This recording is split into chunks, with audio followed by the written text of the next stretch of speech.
This is WBZ-TV Channel 4 Boston. The time now is 6 o'clock. Here.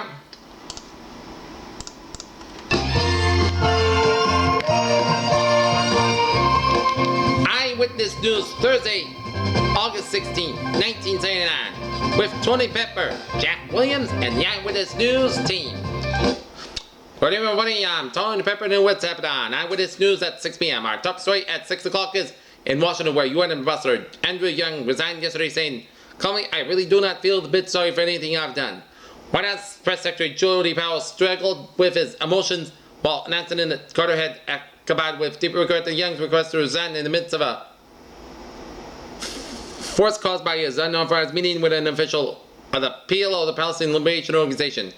"I think I came before you did not all believe," Young said in the State Department, in filling that in a way I come before you on oath. Young said neither Carter nor Secretary of State Cyrus Vance said in a resignation effective with a president names a successor.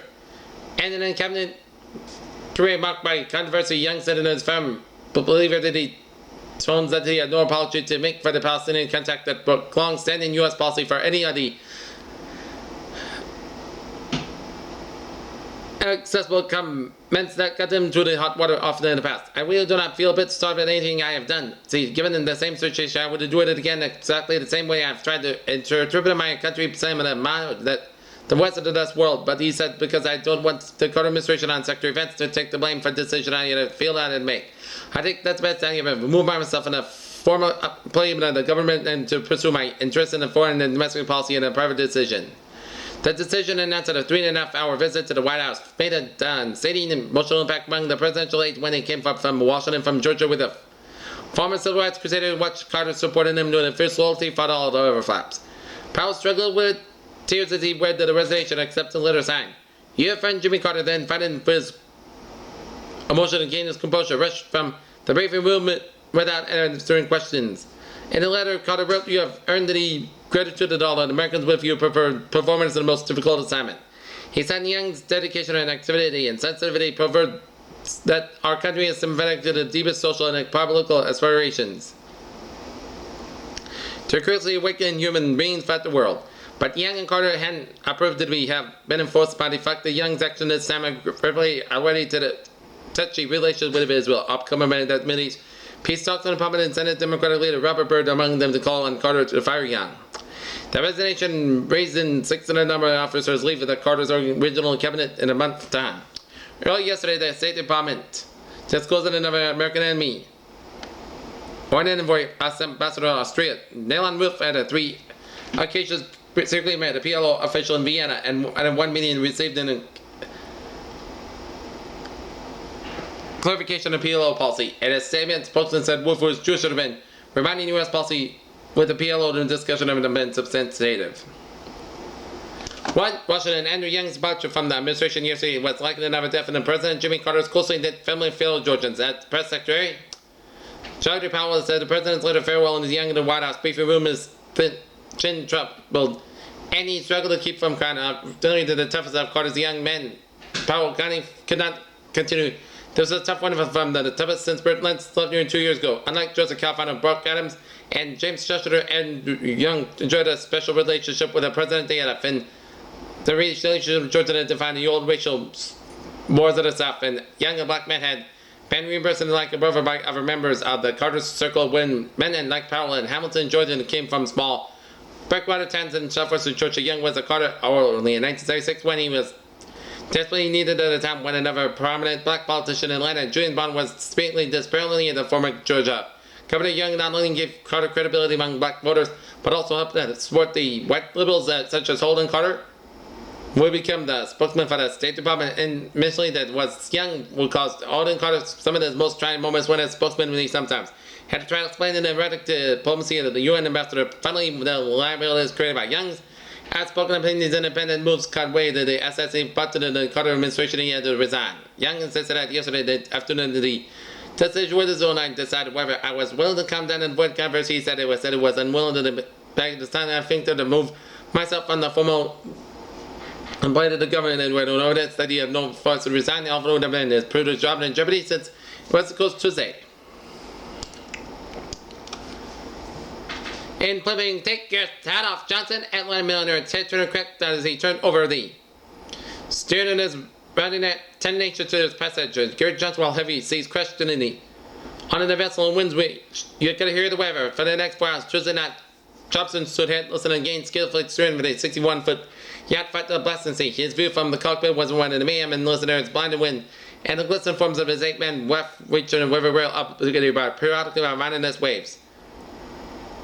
Doctors prescribe antibiotics, at least 1.1 million hospitalized patients every year to prevent hospital-acquired infection, but much of it is well-intentioned effort is wasteful and unscientific, according to a newly published study.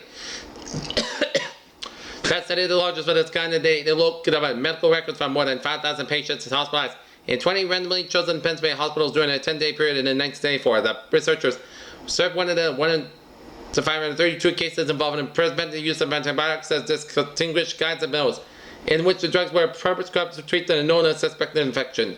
More than 90% of the time preventive antibiotics were prescribed. The researchers found doctors ordered them for more than 2 days. This one's counteracting the nearly 2 decades of research indicated that the 24 to 48 hours antibiotic treatment was insufficient to confer protective effect against surgical infection. Once pipelines, the preventive treatment has been internalized and intended to be continued for the remainder of the hospitalizations that the studies offers.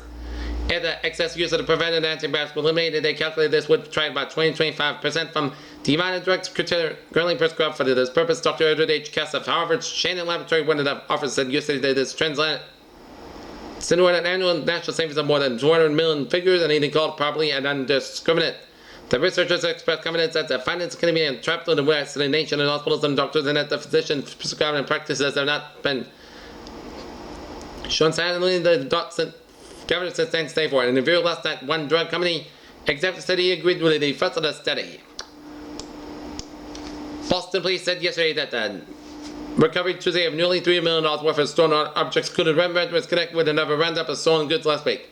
Police recovered 6 paintings of Rembrandt reported with a lady and 2 6 and 10-year-old Chinese faces at 9 p.m. in the location of the Port Norfolk section of Dorchester. The artworks have been stolen from the RFC Hamilton House in Quasset Harbor on August 18, 1978.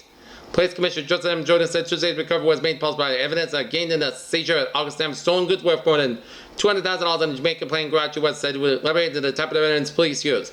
We have informed on Tuesday's recovery, but we cannot divide him in an house, but obviously this life would be in danger, said Jordan, who described the theft as a worker and professional.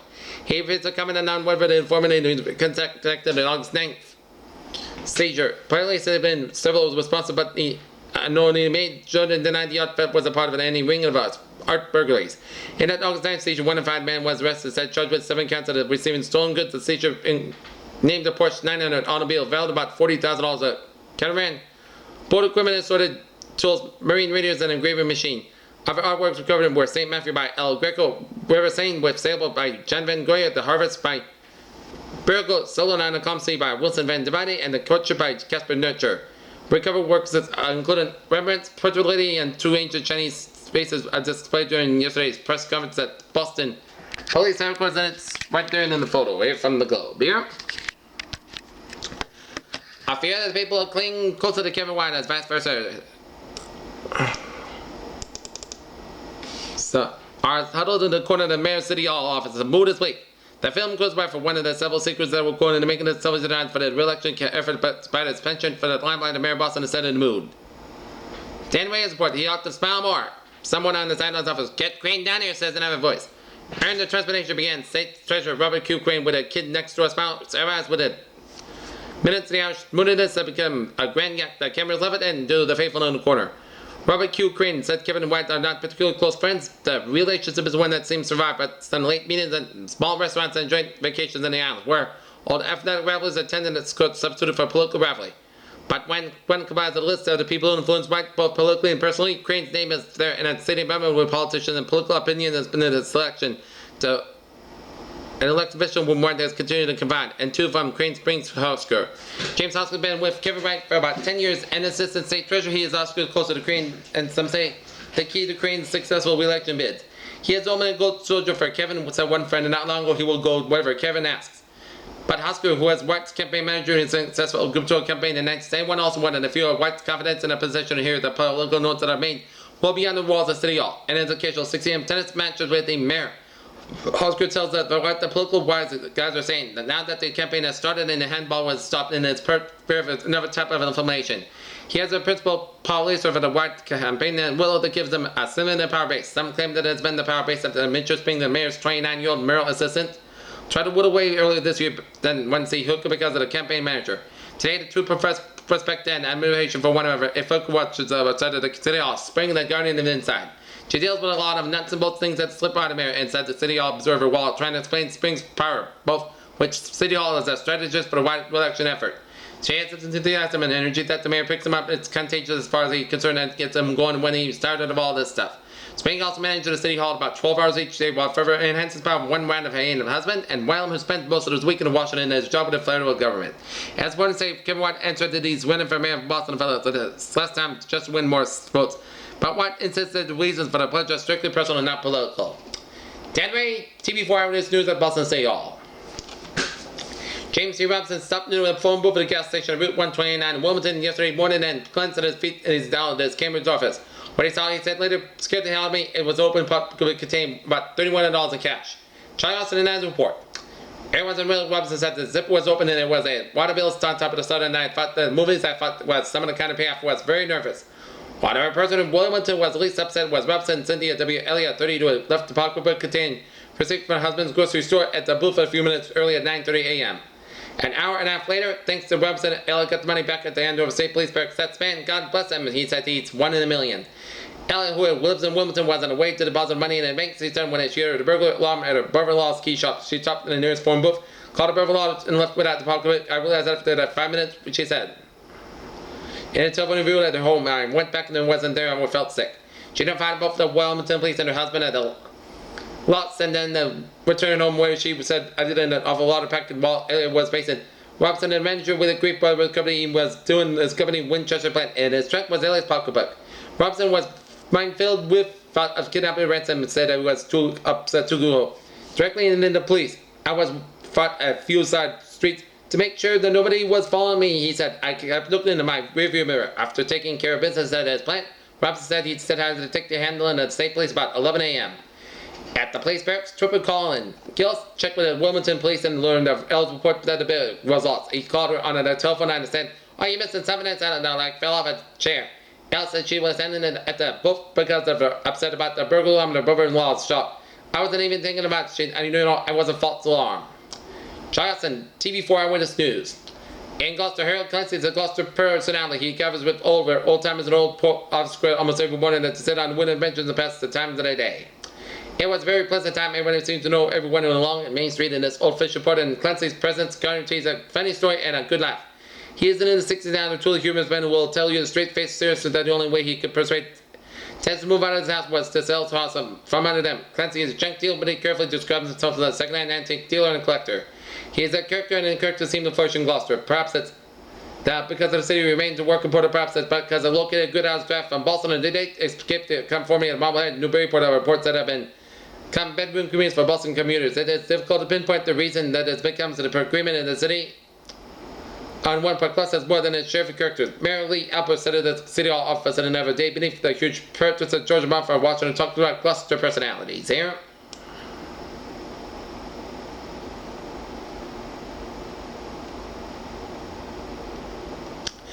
In Walpole, guards at the Walpole State Prison divided Deputy Superintendent ordered to keep inmates locked in their cells last night to protest Norfolk County District Attorney William Dillhunt's decision not to prosecute inmates who took prison guards hostage on July 29th.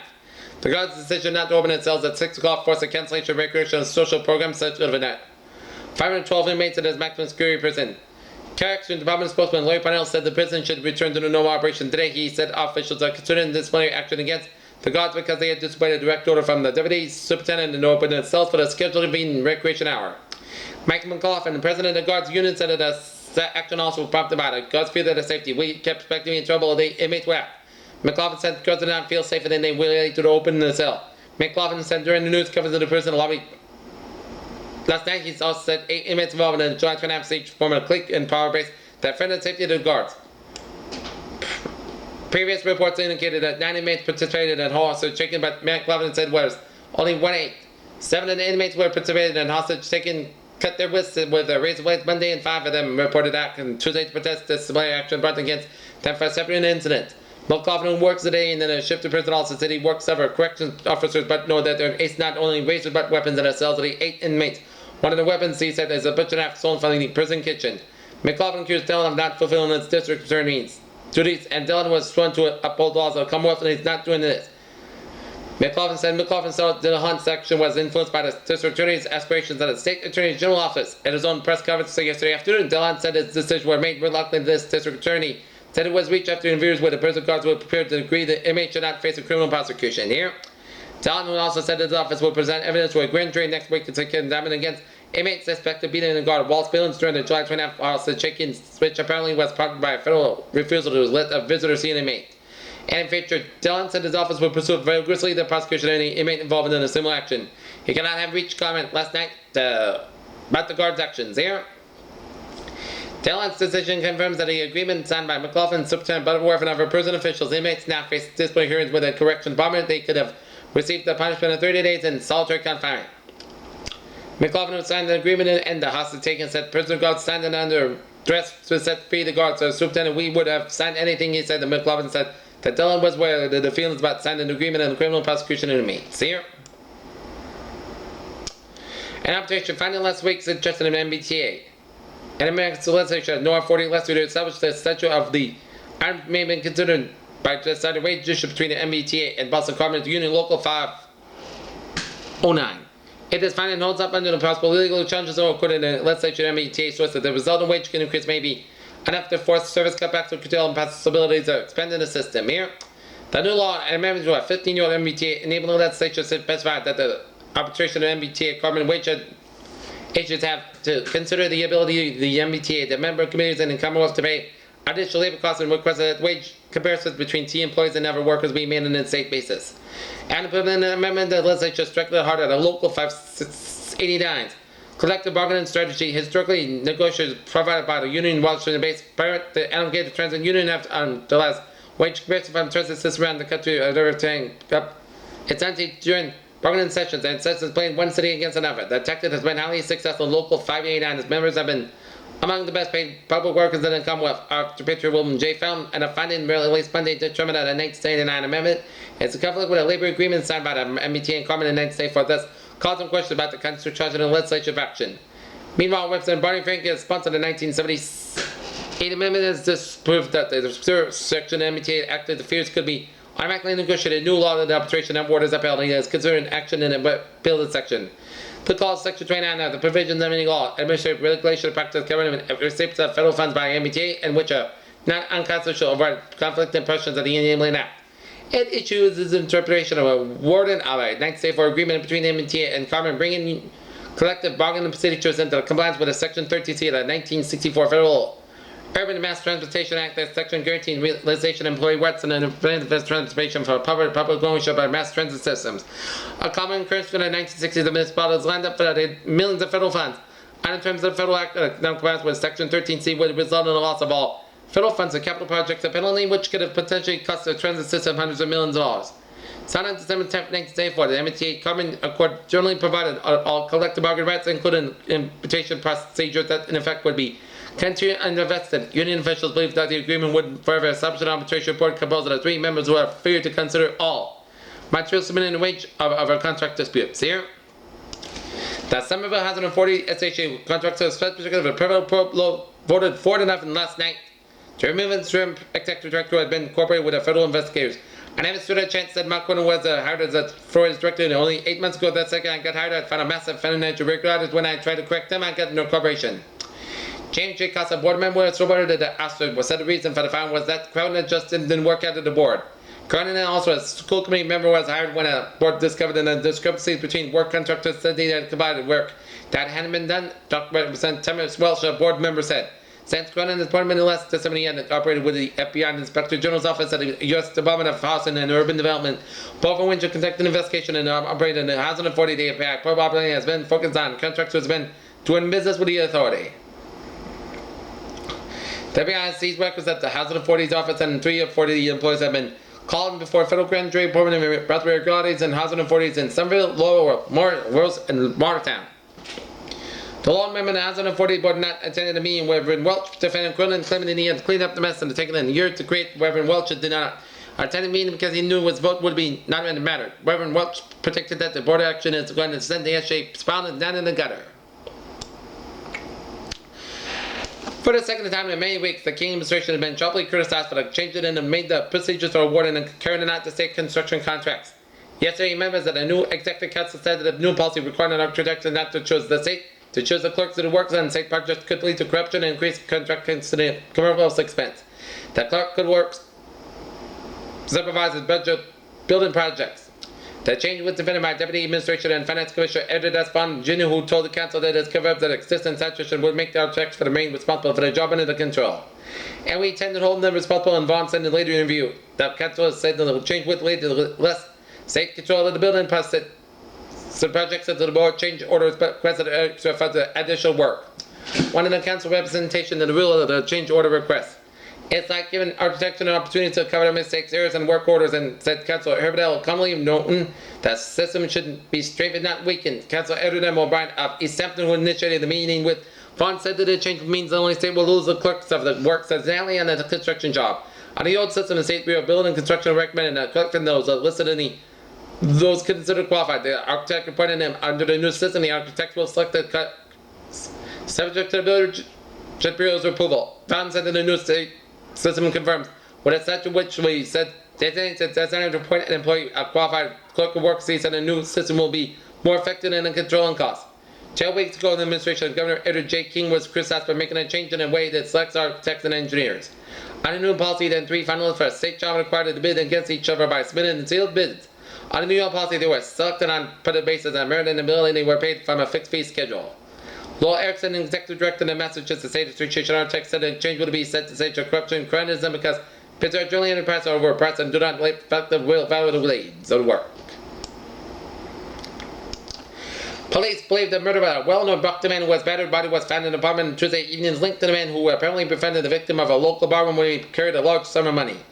While sitting in Sunny Mac 52 of King Avenue was bludgeoned to death, possibly with a crowbar, after apparently invited the suspect to his apartment early Tuesday morning, police said.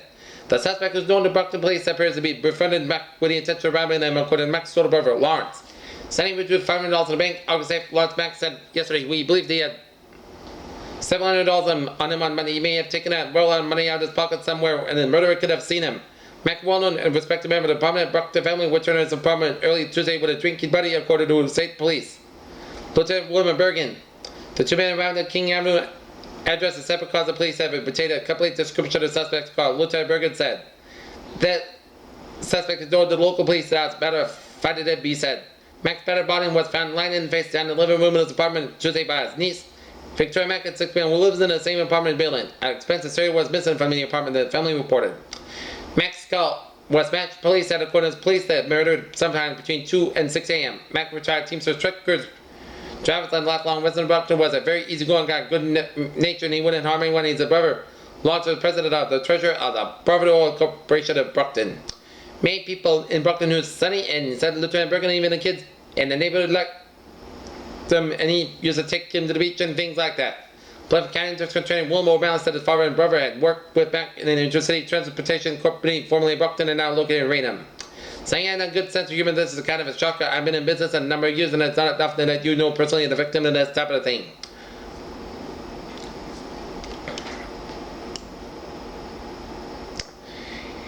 In Marshfield, last weekend's rainstorm churned up the seas and tossed an unusual accumulation of seaweed onto the shores of Red Rock and Green Harbor beaches here, Sheldon Beach used for the sunning and swimming and causing flies and smells.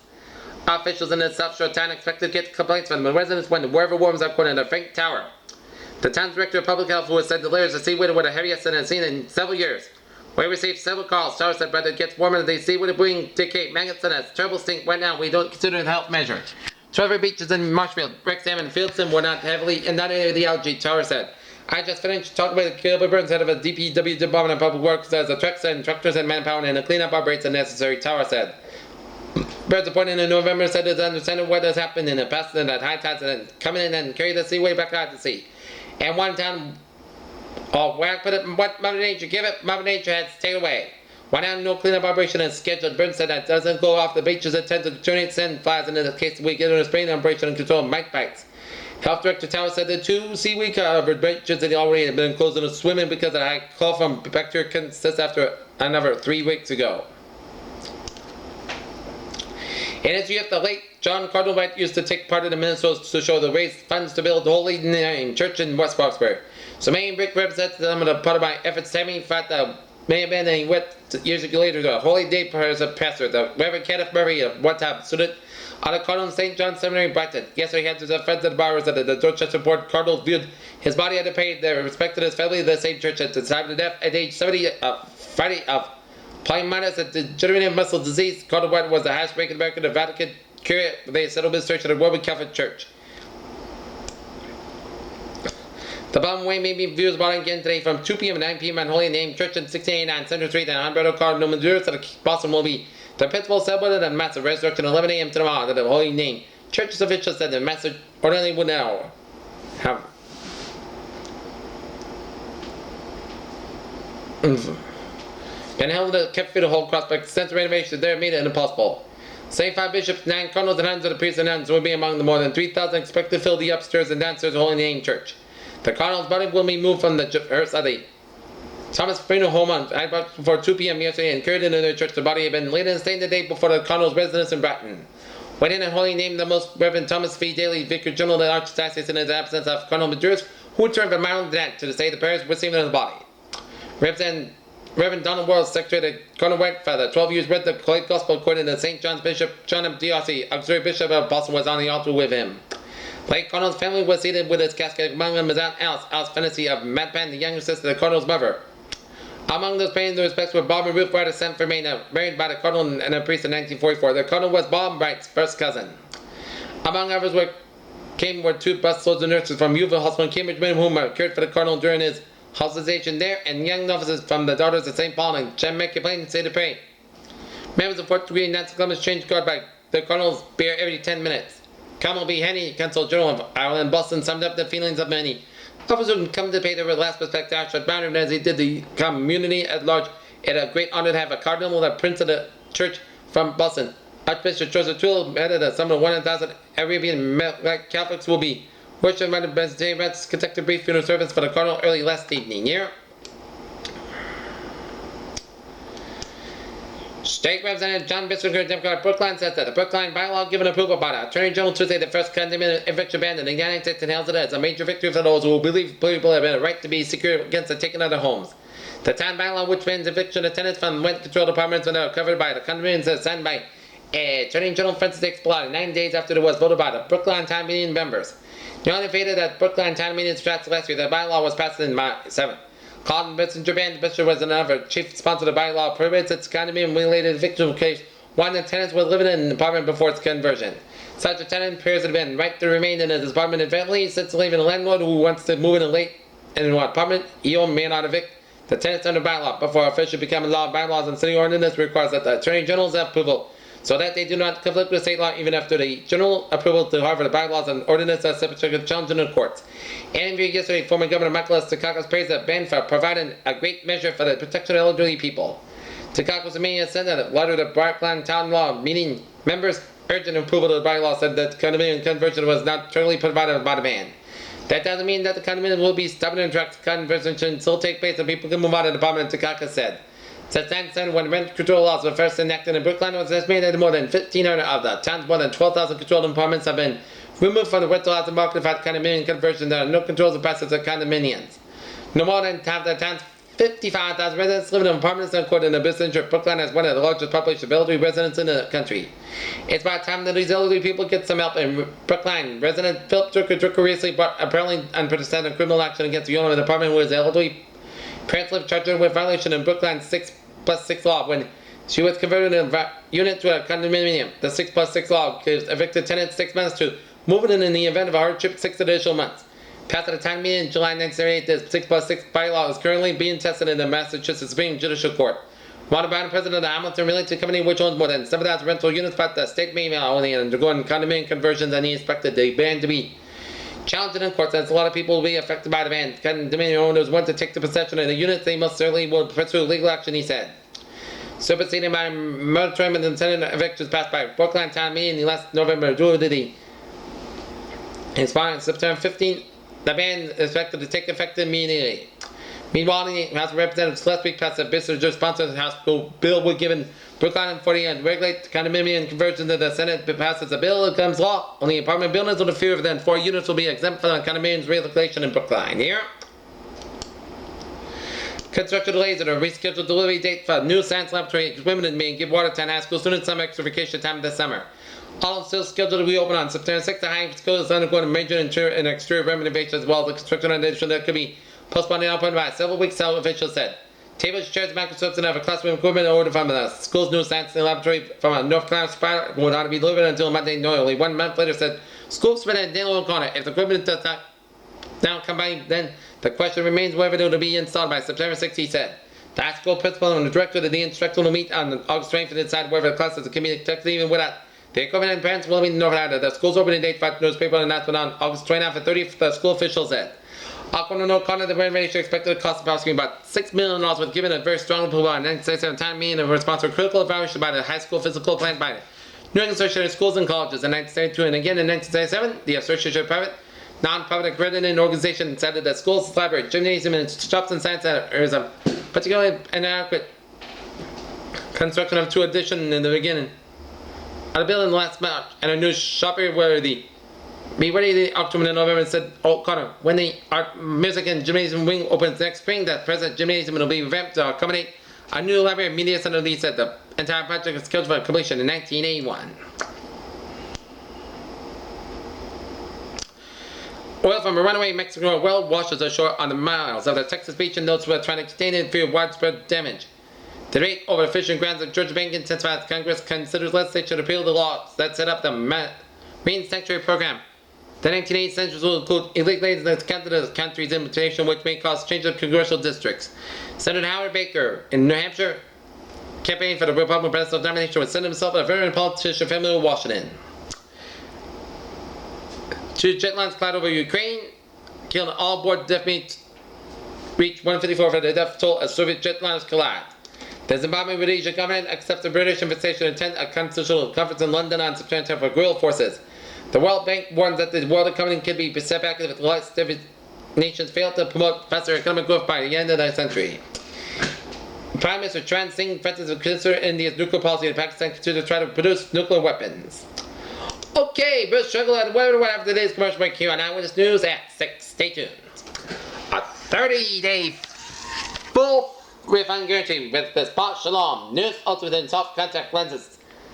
$69.50 a pair, plus an audiovisual orientation, storage case, insertion removal training, lens care instruction, illustrated manual schedules, mall specifications, stock and natural reputation of expertise by your precious eyes. Offer expires September 15th at the National Contact Lens Association, incorporated at 364 Wilson Street, 262-4240. Right now, we're Bruce Schrager, and it was a gorgeous, gorgeous day today in the city of Boston, Mr. Schregler. Well, you got that right, Mr. Williams and Mr. Pepper, and good evening, everybody. Right now, our congregation's here at Logan Airport out in Boston, Massachusetts at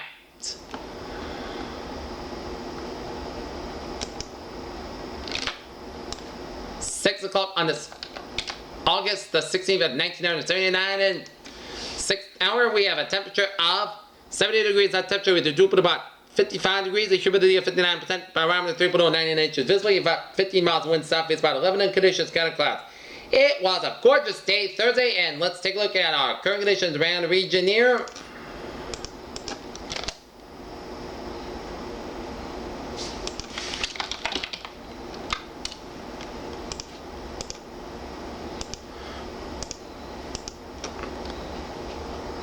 For now, current conditions, it's 69 here in Boston, it's 69 in Portsmouth, 72 in Manchester, New Hampshire, 70 in Concord, New Hampshire, 71 in Lebanon, New Hampshire, 71 in Portland, Maine,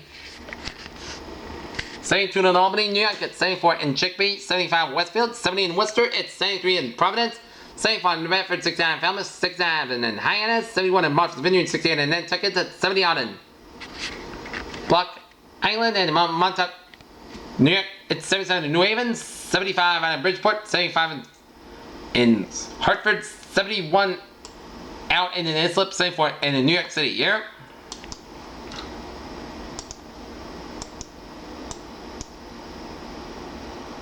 Okay, let's take a look. Forecast around the country shows cool air from Canada, bringing down a lot of cool air to much of the region there in the New England and the entire northeastern corridor.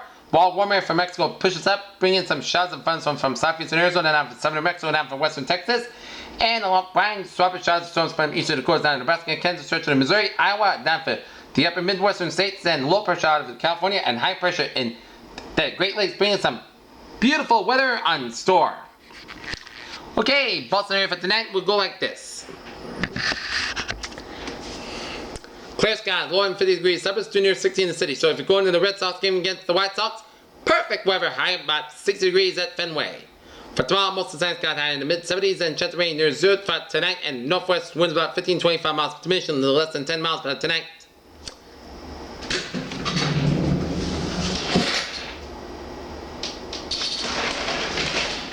Okay, let us take a look at our coastal marine forecast. Northwest winds 15-25 knots and gusty. Small craft advisory measured around 10 knots late tonight and visibility of 5 miles and seems 3 to 5 feet over the exposed waters at sunset late. Main temperature tonight. Clear lows in the 40s and tomorrow sunny skies higher than 70s here.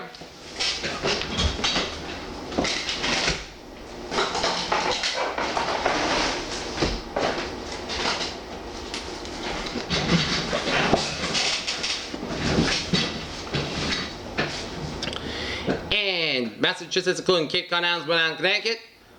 Most of the same for tomorrow, higher than 70s, lows in the 40s, West Islands and 50s elsewhere except along 16 along the coast. Vermont tonight, fair lows in the upper 30s and 40s, and tomorrow sun's got highs in 80s, 60s and mid 70s here. Sunset 7:44 p.m. and tonight highlights about 7:49 p.m. and head tide 7:19 p.m. New moon August 22nd, 1:11 p.m. First quarter moon August 3rd, 2:10 p.m. and full moon September 6th, 7 a.m. and last quarter moon 13th at 2:16 p.m. XM forecast for Massachusetts down Connecticut. First Saturday, chance of rain. Sunday becoming part on Monday, highs in the 70s, lows in the 50s, Saturday and Sunday, lows in the 60s on Monday. American Law Association and the Massachusetts Department of Environmental Quality Engineering forecast today its air is good. And that is going to be it for the forecast for now. I'm Bruce Jugger saying have a good day. And coming next, after this commercial break, will be Roger Trubell and the latest sports news here.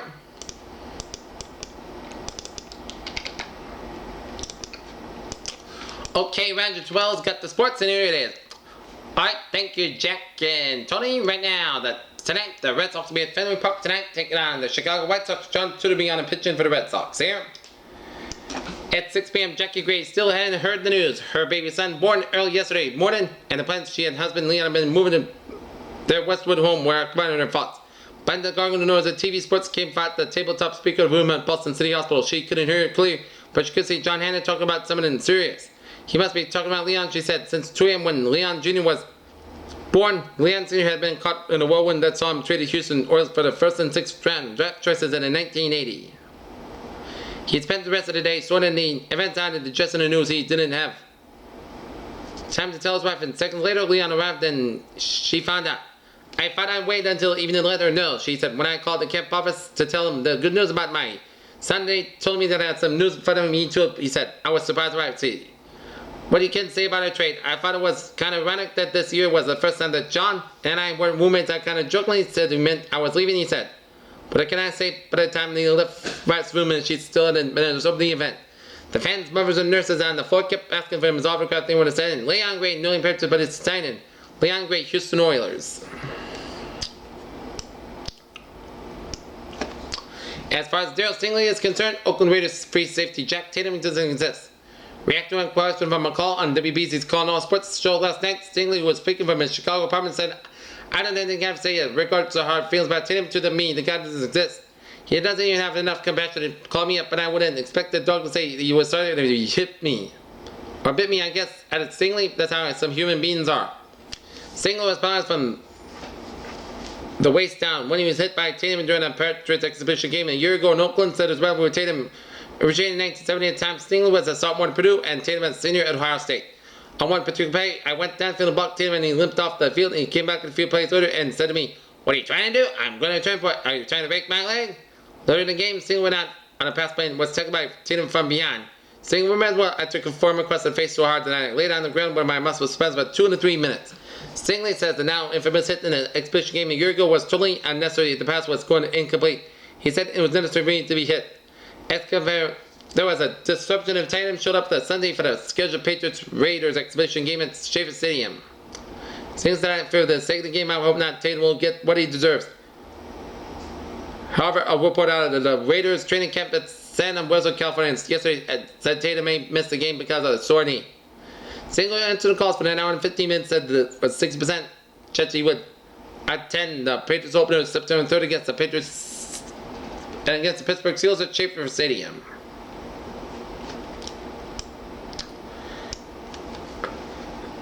I'm in playing in pain, and perhaps a bad idea. Call yesterday to say he will continue playing this year. He has been damaged Achilles tendons in both legs, requiring both legs to be heavily taped from the lower calves down. And Yaz match number 19. Yaz went 2-4 in last night's 9-5 victory over the Minnesota Twins. He's England is 4th inning hit a 2-1 homer in the 8th inning for the 3rd homer of his career. His hit total is 2,091, 19 short of 3,000. Pieces and win the Longwood Cricket Club, which have been caught up in a legal and promotional battle with the Men's Tennis Union Association Tennis Pros for 7 months. The group was in it. Total 7 expected win in 24 hours. Could have helped the U.S. Pro Championships, which opened in November in Longwood Monday. Several ATP members who have been discouraged from entering the U.S. Pro by their union may now follow last-minute injuries, and foremost of the defense sitters are Eddie Gibson, the number 1 seed in 1970, and Wojtek Fiktek, who has been a quarterfinalist. Longwood participated in the fight last October by breaking the contract with the ATP as a co-promoter U.S. Pro, setting the contract ground for the split. However, the ATP candidates suing Longwood for $750,000 for a rival tournament next week in Cincinnati. Longwood then struck back at 8, suing an ATP for suitable damages there. According to sources, Hassel will be ended and each side agreed to drop its suit and to work to enhance the sufferer's tournament position. It means that U.S. Pro would move to the July date in 1980 and Cincinnati would gain approval and like the Green Prix tournament. Hank Aaron, baseball's all-time home run championship yesterday said in Atlanta that racism has permitted the sport to reduce black captains to second-class citizens. Aaron, vice president and director of personnel for the Atlanta Braves, said it was disgraceful that he was only black except in Major League Baseball. He was fifth since hitting the historic 1974 homer number 17 to break Babe Ruth's career record, and events that the professional baseball is all but forgotten. Yankee owner George Steinbrenner has accused San Diego Padres owner Ray Kroc of tampering with third baseman Craig Nettles. Kroc early this week saying he quit baseball to couldn't make winners out of the Padres, allegedly saying he was run after Nettles and second baseman Joe Morgan and the Cincinnati, both of them are free agents after the season. The Indiana Pacers say that they are in negotiation with the Celtics for Bob McAdoo. They Boston to have some of the Dale payrolls out of sight. Said Bob Leonard, Pacers coach and general manager. They are only one of 8 of 10 teams will have inquired. The Celtics vice president Jeff Gordon said last night, and I wouldn't put them high on the list right now. Kermit Washington said yesterday he punched Rudy Tomatis during the 1977 Los Angeles Lakers Houston Rockets game, and it reflects a defensive action and no intention of seriously hurting anyone. That's fine in Houston at a trial of $4.4 million. Demonstrated Tomatis and the Rockets filed against the Lakers. Washington said this punch resulted in a scuffle started by Rockets center Kevin Kennard. Tomatis said that he was veteran in the scene of the fight to help break it up. NBA Commissioner Larry O'Brien has extended the negotiation deadline in the Bill Walton and Mickey Johnson compensation case in the August rainforest. San Diego signed Walton away from Portland and Indiana signed Johnson away from Chicago. Buffalo Bills wide receiver Bob Chandler underwent surgery for a separated shoulder last night when he expected to be out of 7 to 10 weeks. Chandler fell into the shoulder in a morning practice. Farron Frank Lewis took Chandler's place on the roster. The Minnesota Vikings were able to agree on a contract with veteran quarterback Bob Lee, released him yesterday, and Lee was at Blake may not give him time to catch with a new team called the Vikings Actions Bush, and Baltimore Colts owner Robert Say was given the red carpet treatment in Jacksonville yesterday. He scouted the Florida City football facility for a possible ship to his NFL franchise. Airstates an official poll of NFL team owners shows that Twain would favor a move to close to Jacksonville and that sports. And that's me, man. With this news, that's 6 o'clock. We're done with this. Thursday, August 16, 1979. I'm Twain Pepper alongside Jack Moon. Say, have a good day. And we'll be back for the Eyewitness News Nightcast 11 p.m. Next on Channel 4 will be DMC Night News. See you at 11. Have a good evening.